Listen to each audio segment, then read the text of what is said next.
હરિયાણા ચૂંટણી પરિણામોના વલણોમાં ભાજપ જીતની હેટ્રિક તરફ. ભાજપનો 15 બેઠકો પર વિજય, 35 પર આગળ, તો કોંગ્રેસ 20 બેઠક પર આગળ. જુલાના બેઠક પર કોંગ્રેસ ઉમેદવાર વિનેશ ફોગટની જીત, તો મુખ્યમંત્રી નાયબસિંહ સૈની અને પૂર્વ મુખ્યમંત્રી ભૂપેન્દ્રસિંહ હુડ્ડા પોતાની બેઠક પર આગળ. જમ્મુ કાશ્મીર ચૂંટણી પરિણામોના વલણોમાં એનસી કોંગ્રેસ ગઠબંધન બહુમતી તરફ. ગઠબંધન 48 બેઠકો પર આગળ. નેશનલ કોંગ્રેસે જીતી 36 સીટો. બડગામ સીટ પરથી નેશનલ કોન્ફરન્સના ઉમર અબ્દુલ્લાનો વિજય, તો પીડીપીના મહેબૂબા મુફ્તીએ હાર સ્વીકારતા સ્થિર સરકાર માટે નાગરિકોને આપી શુભેચ્છા. હરિયાણામાં પરિણામો ઝડપથી અપડેટ કરવા બાબતે કોંગ્રેસના આરોપોને ચૂંટણી પંચે ગણાવ્યા પાયાવિહોણા. કહ્યું, દર 5 મિનિટે આંકડાઓને કરવામાં આવી રહ્યા છે અપડેટ. તો જમ્મુ કાશ્મીરમાં ઉમર અબ્દુલ્લા મુખ્યમંત્રી બનશે તેવી ફારૂક અબ્દુલ્લાની જાહેરાત.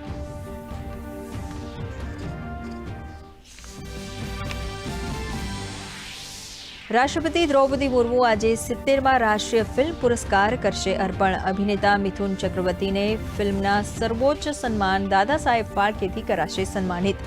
માનસી પારેખને ગુજરાતી ફિલ્મ કચ્છ એક્સપ્રેસ માટે સર્વશ્રેષ્ઠ અભિનેત્રી, તો ઋષભ શેટ્ટીની ફિલ્મ કાંતારા માટે સર્વશ્રેષ્ઠ અભિનેતાનો એવોર્ડ કરાશે અર્પણ.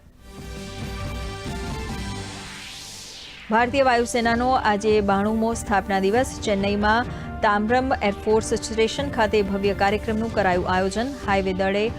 હવાઈ દળે એરિયલ ડિસ્પ્લે અને પરેડ દ્વારા કર્યું શક્તિ પ્રદર્શન. વિવિધ શ્રેણીઓના 64 એરક્રાફ્ટનું કરાયું પ્રદર્શન.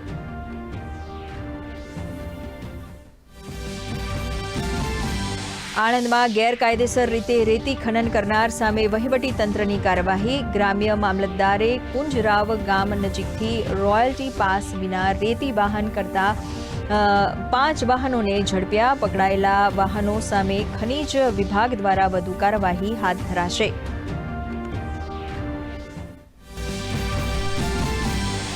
આજે શારદીય નવરાત્રિનું 6ઠ્ઠું નોરતું. નવદુર્ગાના કાત્યાયની રૂપની કરાઈ છે પૂજા. માં કાત્યાયની પૂજામાં લાલ રંગનું છે મહત્વ.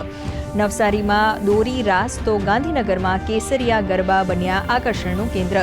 પરંપરાગત ગરબાથી લઈ પાર્ટી પ્લોટમાં ખેલૈયાઓની રમઝટ. ચૂંટણી પરિણામોને પગલે ભારતીય શેરબજારમાં રિકવરીનો માહોલ. સેન્સેક્સ 585 અંકના વધારો, તો નિફ્ટીએ વટાવી 25,000ની સપાટી. ઓટો, તેલ, ગેસ અને બેન્કિંગ શેર્સમાં લેવાલી. સોના ચાંદીના ભાવમાં ઘટાડો.